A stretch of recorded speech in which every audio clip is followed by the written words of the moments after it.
passado por uma situação complicada com relação à violência nos últimos dias. Só na última semana chegaram a ser contabilizados 14 mortes. E um dia só foram 8 mortes. Mas parece que o pior já passou e agora é só aproveitar para saber quais as providências que vão ser tomadas daqui para frente e o que a polícia tem feito para conter essa onda de violência. Para conversar sobre tudo isso, quem está aqui comigo hoje é o comandante-geral da Polícia Militar, o coronel Pedro Ribeiro. Bom dia, coronel. Bom dia, Alda. É uma satisfação estar aqui no seu programa. É muito bom estar aqui. Oh, muito obrigada, seja bem-vindo também. Vamos começar pelo lado ruim da coisa, né? Certo. 14 mortes em uma semana é uma coisa de assustar, eu imagino até o senhor.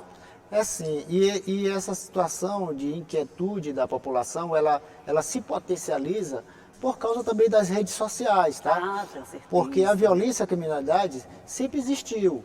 E nós tomamos conhecimento através de um rádio ou de um jornal no outro dia. Mas sempre existiu esse tipo de situação. Agora, com a rede social, aí potencializa, porque aparecem os áudios, aparecem aquelas imagens horríveis. Chocantes. Então, e aquilo ali aparece também os aproveitadores, que tem um papel só de disseminar essa grande violência, tá? Mas, na realidade, o que aconteceu, nós podemos explicar a situação dessa semana, que foi considerada, vamos dizer assim, violenta. Tá certo? Meio atípica nesse Meio ano todo, atípica, né? É porque também foram coincidências de ocorrências nesse período e também a questão de ações de facções criminosas. Pois Tá?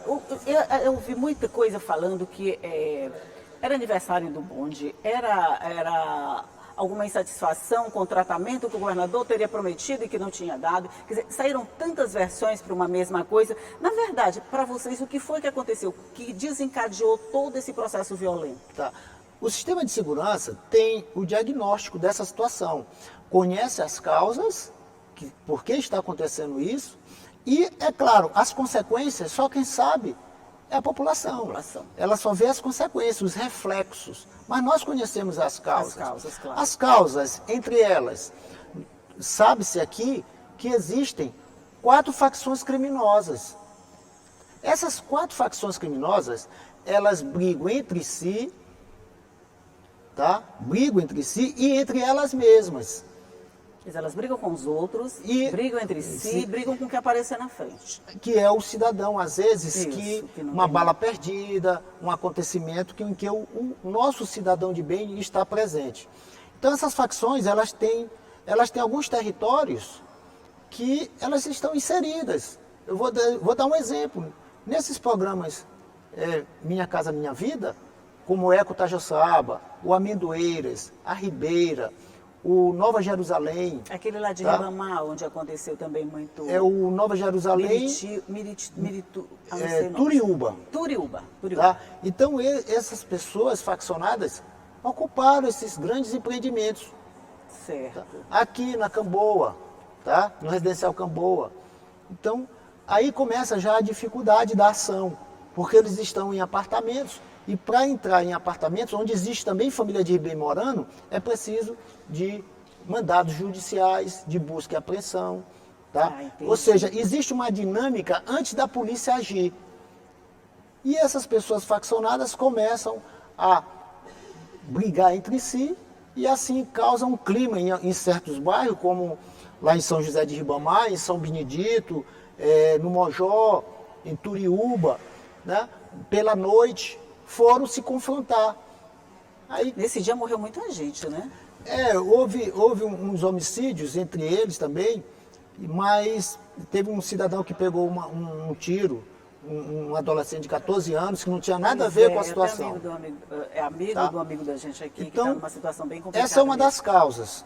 Aí na semana vem a morte do motorista. Foi a morte do motorista que acabou, quer dizer, que deu start nesse processo todo? Começou essa situação com a morte do motorista, um assalto, um latrocínio, Isso. Tá? Por pessoas que já haviam sido presas, tá? O Anderson, um dos autores do crime contra o motorista, ele passou na penitenciária em 2013, por assalto à mão armada, com uso de arma de fogo. Em 2016, ele voltou para a penitenciária. pela mesma dinâmica, pelo mesmo modus operandi. Quando foi agora em abril, ele saiu da penitenciária e, infelizmente, ele, com a sua prática criminosa de reincidência, ele matou o motorista, né? Então, esse foi outro fato, cuja causa é isso aí, a impunidade. Quer dizer, a impunidade, ele já esteve preso, teve várias vezes, e toda vez que sai acontece a mesma coisa, né? Aí vai para a cadeia novamente, vai voltar, vai fazer a mesma coisa. Isso é uma outra questão que a gente... Aí, até ele cometer um crime bárbaro desse, aí a população fica assustada e vem contra o sistema de segurança, que não tem nada a ver com essa história. Não tem nada a ver com o sistema de segurança, né? O outro sistema que depois da segurança que... Vamos dizer que outra situação, o policial nosso, ele foi assaltado, mas antes da prática do assalto ele reagiu.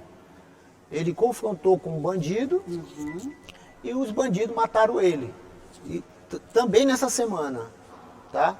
Também nessa semana. Mas assim, quando tem um dia bem complicado como aquele que morreram 8 pessoas, foi dia 24, se eu não me engano, né?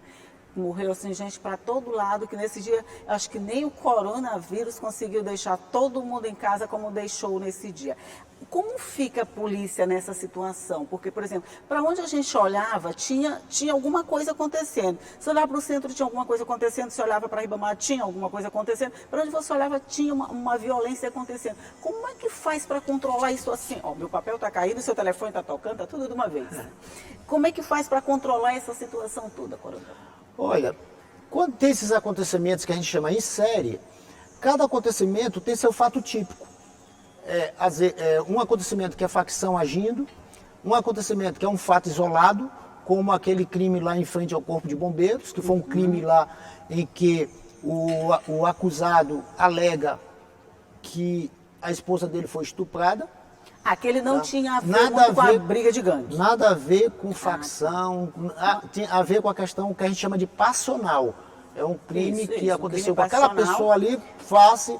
Mas que por acaso aconteceu junto com essa explosão de violência e acabou sendo arrolada como uma violência daquele tipo. Com certeza. Aí vem os fake news, porque também viralizaram um vídeo que houve um homicídio bem em frente a uma clínica na Deodoro. Eu cheguei a ver. Ali o fake news. E eu fiquei apavorada, porque eu trabalho ali perto do Parque do Bom Menino, ali na Receita Federal, e o crime aconteceu ali. Quando eu cheguei aqui, tinha outro crime acontecido perto da Deodoro. Eu digo, gente, mas o que é isso? E tinha sido bem pertinho, 10 horas, outro meio-dia. Aí a gente só foi saber que era fake news bem depois que já estava todo mundo escondido dentro de casa, né? Isso. E aí causou o quê? Uma estranheza, uma inquietação. Mas nós trabalhamos em cada crime, acontecimento, tem uma causa e um efeito. E nós trabalhamos pontualmente. Uma forma diferente de trabalhar. De agir. Então, sobre isso nós vamos falar no próximo bloco. A gente vai fazer um rápido intervalinho aqui, tomar um café e uma água só, né? Um café e uma água. Mas a gente volta já já, é só um minuto.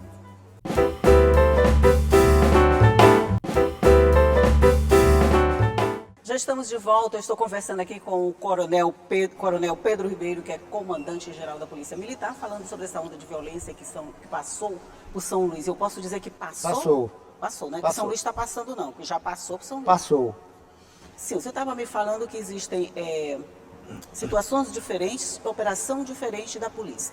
Com relação a essa briga de gangue, como é que vocês agem se elas estão em um lugar, como o senhor disse, de difícil acesso por conta de estar dentro de uma comunidade, as outras porque estão em local de difícil acesso? Como é que fica essa situação assim para vocês? Essa dinâmica das ações das facções, nós já temos um diagnóstico. Sabemos quem são os faccionados, como eles agem, qual o tipo de facção e onde eles estão, tá? Ora, todos eles já passaram pelo sistema penitenciário, tá? Então, na nossa dinâmica, muitos deles não têm mandado de prisão.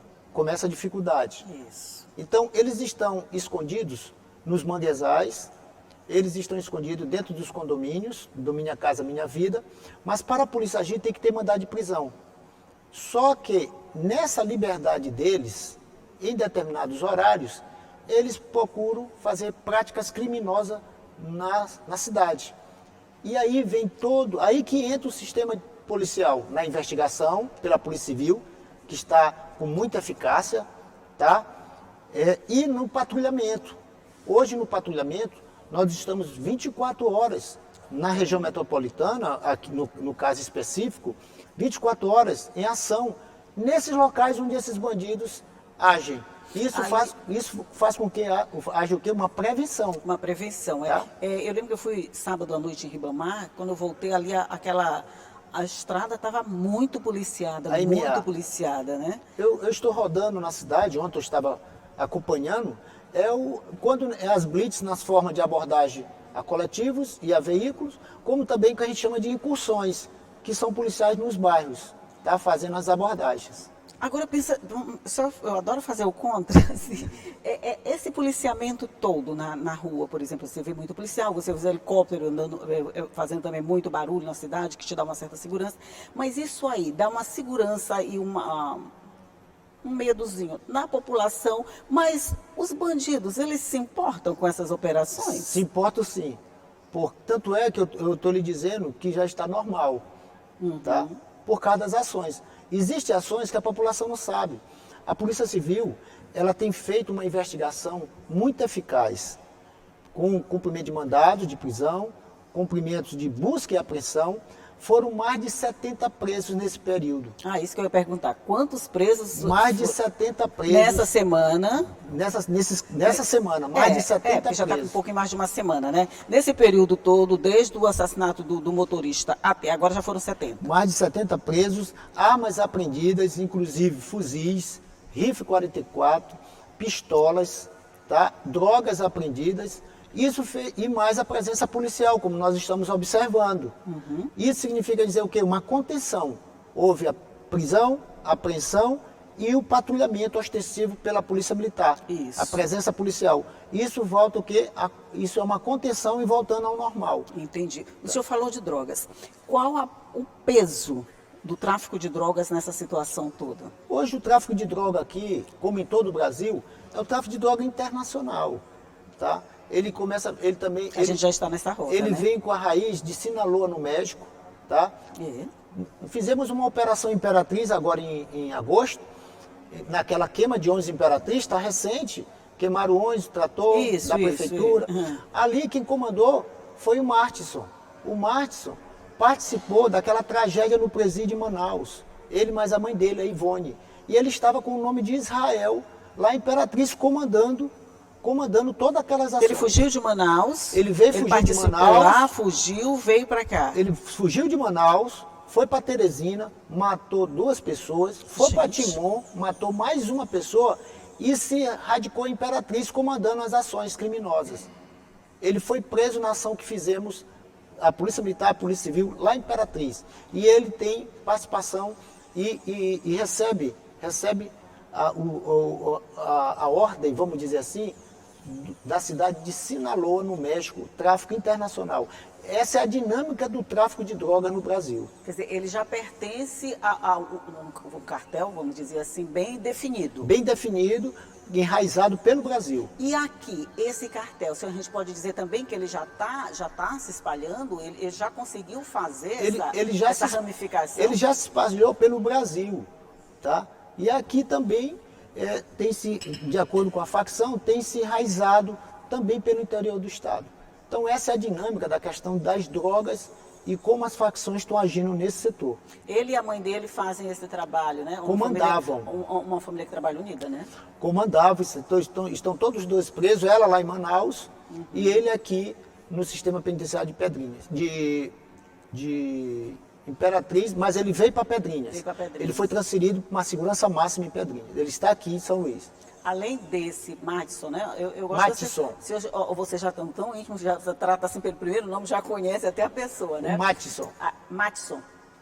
Tá. Além dele, tem outros assim chefes já bem, vamos dizer assim, bem graduados que também fazem parte desse esquema mais oficial de distribuição de drogas e por consequência dessa violência? É bom a população saber dessa situação. Sim, claro. Tá? Os chefes que você fala, tem o chefe, mas eles se dividem em torres e disciplinas. Tá? Esse que você chama é conhecido como torre. E o disciplina é aquele que vai cumprir, vai esquartejar vai matar o que eles pretendem fazer. Torre é quem manda, disciplina é quem disciplina obedece. que executa. Geralmente são menores, de A 17 gente anos tem para muita baixo. participação de menores? Demais. O menor CV aqui em Perizes, só no mês de junho, matou 6 pessoas, bem aqui em Perizes. Não, depois dessa informação vou acabar esse bloco. Vamos encerrar esse bloco, nós vamos de novo tomar uma água, viu? Porque esse assunto é pesado, viu? Fazer só um intervalinho, mas a gente volta já já para conversar mais um pouquinho sobre as providências que estão sendo tomadas para conter essa violência toda no Maranhão. Um minutinho só e eu volto já já.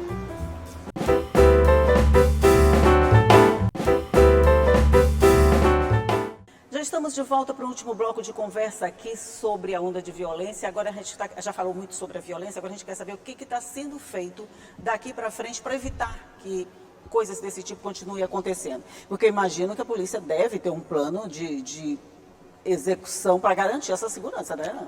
O Dr. Jefferson está acompanhando, liderando a segurança pública em termos de execução e operacionalização. E o sistema de segurança está forte, com a Polícia Militar, a Polícia Civil e o Corpo Bombeiro. Sim. Nós temos investigação sendo feita, nós temos cumprimento de mandado de busca e apreensão e prisão pela Polícia Civil, em conjunto com a Polícia Militar, e a Polícia Militar tem feito o quê? O seu patrulhamento em toda a região, utilizando todo esse efetivo.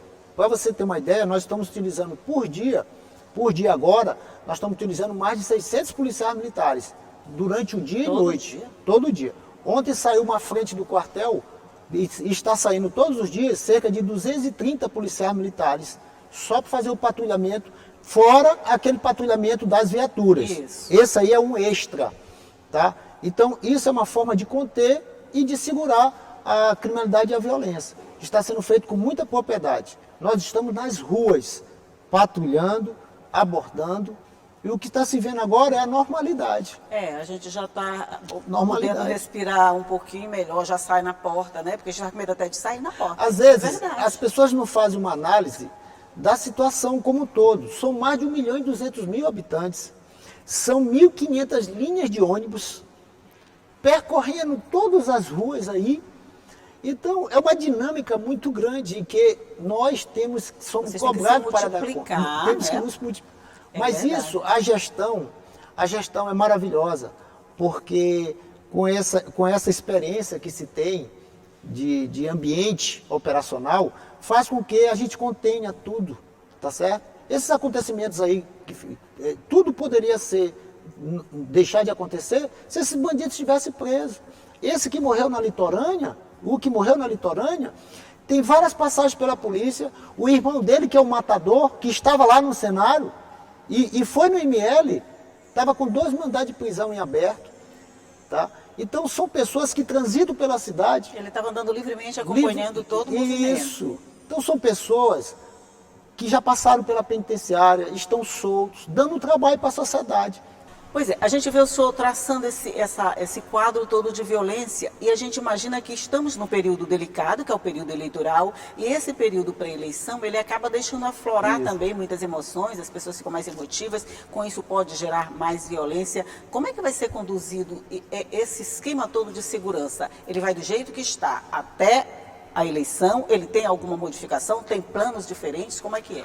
É uma complexidade muito grande, porque geralmente nesse período de eleição, quando acontecem esses fatos, e às vezes as pessoas querem levar pelo lado da política para prejudicar a situação. Isso. Tá? Aí começa, como eu estou lhe falando, a dificuldade, porque no meio está a população com opinião pública sendo mal orientada, tá? Às vezes manipulada. Manipulada, mesmo, né? Mas no campo operacional, nós estamos diante da melhor polícia do Brasil. Eu não estou dizendo porque eu sou comandante-geral dela, não. É por causa dos resultados. Para você ter uma ideia, no crime da litorânea, tá? Aquele crime, imagine, 10 pessoas, não é imediato é 2 horas depois, 3 horas depois. É instantânea, 10 pessoas, instantaneamente, bandidos faccionados, 6 de uma facção e 5 de outra facção, cada um com uma arma de fogo. Lá na hora, sendo presas imediatamente pela Polícia Militar. Isso é altamente operacional, tá? Altamente operacional. É uma polícia que de resposta Hoje a sociedade como um Mas, todo... essas duas facções estavam lá nesse momento para se confrontar. para se confrontar. Na E hora desses... executaram lá o rapaz. Executaram esse, Isso. quer dizer, com certeza ia ter mais coisas. Mais coisa. Resultado, a Polícia Militar chegou instantaneamente. Prendeu 10 com arma de fogo, 4 armas de fogo. As outras armas de fogo, é claro, no momento da ação, eles se dispersam da arma de fogo. Eles jogam na duna, jogam no mato, e assim a dificuldade de encontrar, porque na hora da ação policial, imagine, você está numa cena do crime como policial, você visualizou o bandido, bota a mão no bandido, você fica percorrendo o seu olhar aqui, porque uma bala pode vir de outro bandido. É uma dinâmica que o policial fica entre a vida e a morte, defendendo a sociedade naquele momento. Pois é, o senhor não tem, mas assim, eu imagino, o senhor foi treinado para isso, o senhor é o comandante da polícia, mas não dá assim um medinho de vez em quando. Enquanto o senhor está prendendo um bandido, como o senhor está dizendo, tem 9 soltos. Isso. E qualquer um pode atingir qualquer policial. Como é que faz para garantir também a segurança desse pessoal que estão cuidando da nossa segurança? A gente deveria ter mais tempo para explicar isso, mas a atividade policial é uma arte. A ciência busca o resultado eficaz. A atividade policial é uma arte. É o campo lá, o cenário, é lá o momento. Então, um momento como esse, o policial tem que estar bem preparado, e ele, quanto mais preparado, diminui o aspecto emocional dele, diminui o que a gente diz de nervosismo, porque ele aplica as suas técnicas. Então, quando ele prende um bandido desse, no momento de uma ocorrência, outro bandido ali e vários, ele está aqui com esse olhar técnico nesse bandido, mas está fazendo um raio, porque uma bala pode vir de onde ele nem sabe. Então, é muita operacionalidade. E a Polícia Militar está de parabéns. Com certeza. Está de parabéns. Com certeza, porque até porque a gente já está sentindo o clima diferente. O comum, diante de um disparo de arma de fogo, é todo mundo correr desse disparo de fogo. Para a gente, policiais, é ir para cima. Olha só, ir para a morte, ir para o combate. É isso que a sociedade tem que olhar uma polícia e respeitar a polícia pelas suas ações. Respeitar mesmo e dizer que policiais militares, numa cena dessa, são verdadeiros heróis. Porque, olha, você tem famílias, tem amigos, tem a vida. E ir para o combate é preparo e defender o juramento, mesmo com o sacrifício da própria vida. Eu ia fazer uma pergunta que eu acho que agora nem cabe mais. O senhor é apaixonado pelo que faz, né? Apaixonadíssimo. E quando eu trabalho nas ruas, eu me apaixono mais porque eu estou defendendo o público. Eu me realizo. Só uma última pergunta. O senhor está dormindo quantas horas por dia? Dá tempo? Olha, nesse período agora, nesse período todo, eu estou dormindo em média de 19 a 20 horas por dia. Dormindo? Não, eu estou trabalhando. Ah, bom. Então, eu estou numa média de dormir 4 horas e meia, porque também quando eu for dormir, eu não desligo o telefone. Eu já me acostumei nessas 4 horas e meia até dormir pelo toque do telefone. O telefone já serve de música. Eu passo uns 30, 40 segundos sem atender, dormindo com o toque dele para me poder atender. Tá quase uma canção de Niná esse telefone. Então, são em média 4 horas e meia. Olha, Coronel, a gente só tem que vir aqui outro dia para a gente conversar um pouquinho mais sobre essa dinâmica desse trabalho da polícia, que eu já estou ficando apaixonada. Só de ver seu entusiasmo falando sobre isso, eu já fico contente, eu já fico segura, porque eu sei que se vocês estão dando resposta, se a gente está com esses resultados, é porque o trabalho está sendo bem feito. E se está sendo bem feito, com certeza vai deixar a população mais segura, e a gente agradece por isso, claro. Tenho certeza disso. Nós, do Sistema de Segurança, comandado pelo Dr. Jeff Portela, está à frente disso aí. Nós estamos realmente contendo tudo. São Luís, a região metropolitana, o desenvolvimento pode chegar, as coisas podem funcionar, rotineiramente a nossa vida pode fluir. O que nós vamos fazer é administrar essa dinâmica aí que está acontecendo contra essas facções. Ok, e nós agradecemos por todo esse empenho, por todo esse trabalho e por toda essa paixão pela segurança da população. Coronel Pedro Ribeiro, muito, muito obrigado mais uma vez por sua presença aqui com a gente. Eu fico muito feliz sempre de estar aqui. Muito obrigada, muito obrigada. Venha sempre, a casa é sua. E a casa é sua também, que está nos acompanhando, porque sabe que isso tudo que a gente fala aqui fica à sua disposição no nosso site. Você acessa a hora que você quiser, nos siga nas nossas redes sociais, que todo o conteúdo está lá prontinho para você. E eu estou aqui todo dia, 8h30 da manhã, esperando por você. Tchau.